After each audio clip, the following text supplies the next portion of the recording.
J'ai reçu pas mal de questions de personnes me demandant « Mais pour qui est-elle faite cette chaîne? Pour des débutants ou pour des personnes averties ?»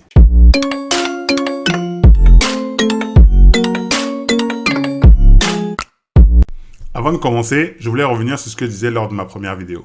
Là où je disais « Ne t'abonne pas », etc. C'était des conneries. Soyons francs, c'était des conneries. D'accord? J'ai essayé un petit trick marketing qui n'a pas marché. Donc, quand quelque chose ne marche pas, on essaie autre chose. Donc là, il est temps que je change mon fusil d'épaule. Finalement, oui, j'aimerais que tu fasses 3 choses. Premièrement, like et commente chacune de nos vidéos, passées, présentes et futures. En 2, n'oublie pas de cliquer sur t'abonner. En 3, clique sur la cloche de notification pour recevoir toutes nos vidéos. Que tu sois débutant, intermédiaire ou expert, Trader from Wakanda est une chaîne pour tous. Notre but est de démocratiser le trading en Afrique, en fournissant des informations de qualité, en partageant notre expérience et en créant une communauté. Vous retrouverez principalement sur la chaîne Trader from Wakanda le récap de mes sessions de trade du jour. Ces vidéos sont effectivement pour les plus avertis. C'est la raison pour laquelle nous avons créé des vidéos à part qui vous permettront de comprendre les termes techniques qui y sont employés. Cette vidéo est la première d'une série de vidéos sur l'initiation à la bourse. On en fera une par semaine et qui sera postée tous les lundis. La bourse, c'est tout simplement un marché ou un endroit où on peut retrouver des vendeurs et des acheteurs. Par exemple, le marché central au Cameroun, le marché d'Adjamé en Côte d'Ivoire, le marché Grand Dakar au Sénégal, le marché central de l'Elouma en Guinée, le marché Addis Mercato en Éthiopie et le grand marché de Lomé au Togo. Bref, vous voyez le tableau. La bourse, par contre, a ses particularités. Il existe différents types de bourses. On a la bourse du commerce, où s'échangent des marchandises comme les matières premières telles que le pétrole, l'or, le riz, le sucre, le coton, et j'en passe. On a le marché d'échange, plus souvent connu sous le nom de Forex, où les devises s'échangent les unes contre les autres. On a la bourse des valeurs, où s'échangent des valeurs mobilières, qui sont des produits financiers. Et c'est exactement cette bourse qui nous intéresse. Les produits financiers, il y en a beaucoup. Et on ne va s'intéresser ici qu'aux actions. Les actions, c'est quoi ? Les actions représentent une fraction du capital d'une entreprise. La bourse, c'est donc un marché, comme on l'a vu plus tôt. Mais c'est un marché où s'échangent des produits financiers, où on aura donc des vendeurs et des acheteurs de ces différents produits. Alors, ne vous perdez pas. Je vous ai dit, on ne va parler que de la bourse des valeurs. Donc, le rôle de la bourse des valeurs est de faciliter le financement de l'économie. Et c'est par ce canal que les entreprises passent pour pouvoir trouver de l'argent et se développer. Je vais apporter quelques précisions avant de continuer pour que vous ne vous perdiez pas. Je vous ai dit qu'ici, on ne parlera que de la bourse des valeurs. Alors, je ne vais pas répéter à chaque fois bourse de valeurs, j'emploierai le mot bourse. Donc, quand je parlerai de bourse, il s'agira de la bourse des valeurs. La bourse est un lieu où se retrouvent 2 types d'acteurs. Nous avons les entreprises qui sont à la recherche d'argent pour développer leur activité. Nous avons les investisseurs, des personnes comme vous et moi, des organisations comme des banques, prêtes à donner cet argent. En échange, ces investisseurs reçoivent des actions. Ils deviennent donc actionnaires de l'entreprise à la hauteur de leur investissement. Ils recevront donc une partie des bénéfices appelés dividendes. Dans le cas où l'entreprise ne réalise pas de bénéfices, il n'y a pas de dividendes. Mais en règle générale, les entreprises s'arrangent toujours à reverser quelque chose à leurs actionnaires, car ils ne veulent pas les voir partir et retirer leur capital.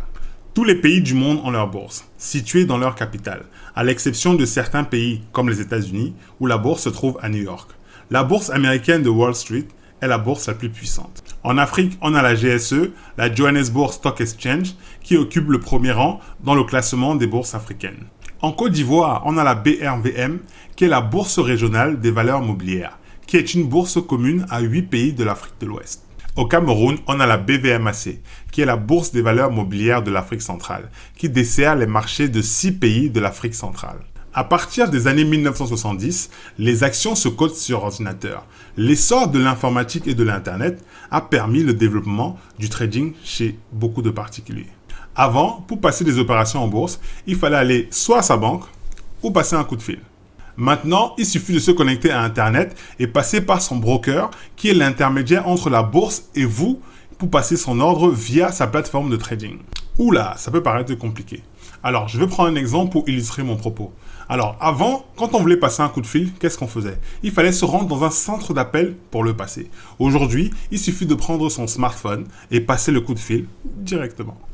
La bourse se décompose en deux marchés. Le marché où les actions sont proposées pour la première fois, on parle de marché primaire. Ces actions sont proposées à un certain prix, on parle de prix d'émission. Le marché où les actions s'échangent entre les investisseurs, on parle de marché secondaire. Le prix de ces actions dépend de la confrontation entre l'offre et la demande. Comment marche l'offre et la demande?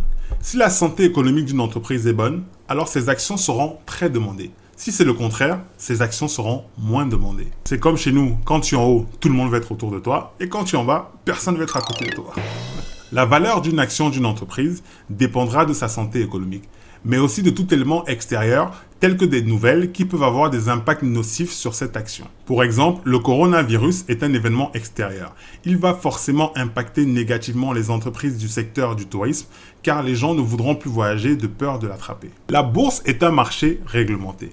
Les entreprises qui sont à la recherche d'un capital, en cédant des actions de leur entreprise, doivent respecter une obligation de publication d'informations, afin de permettre aux investisseurs de pouvoir prendre des décisions en toute transparence. En Afrique, on a la COSUMAF, qui est la Commission de surveillance des marchés financiers de l'Afrique centrale. Elle est chargée de contrôler le bon fonctionnement du marché financier de la CEMAC, qui est la communauté économique et monétaire de l'Afrique centrale. On a également le CREPMF, qui est le Conseil régional de l'épargne publique et des marchés financiers. Il est chargé de contrôler le bon fonctionnement du marché financier de l'UEMOA, qui est l'Union économique et monétaire ouest-africaine. Aux États-Unis, on a la SEC, qui est la Security Exchange Commission, qui est chargée de contrôler le bon fonctionnement de la bourse américaine. Pour les entreprises, se financer par la bourse, c'est un moyen de lever des fonds sans passer par un crédit classique au sein d'une banque. Et pour les investisseurs, c'est un moyen de financer des entreprises avec la possibilité de récupérer ces fonds à tout moment. Il y a deux façons d'investir en bourse. Ou pour être plus clair, il y a deux façons de gagner de l'argent en bourse. Une des façons est l'investissement à long terme.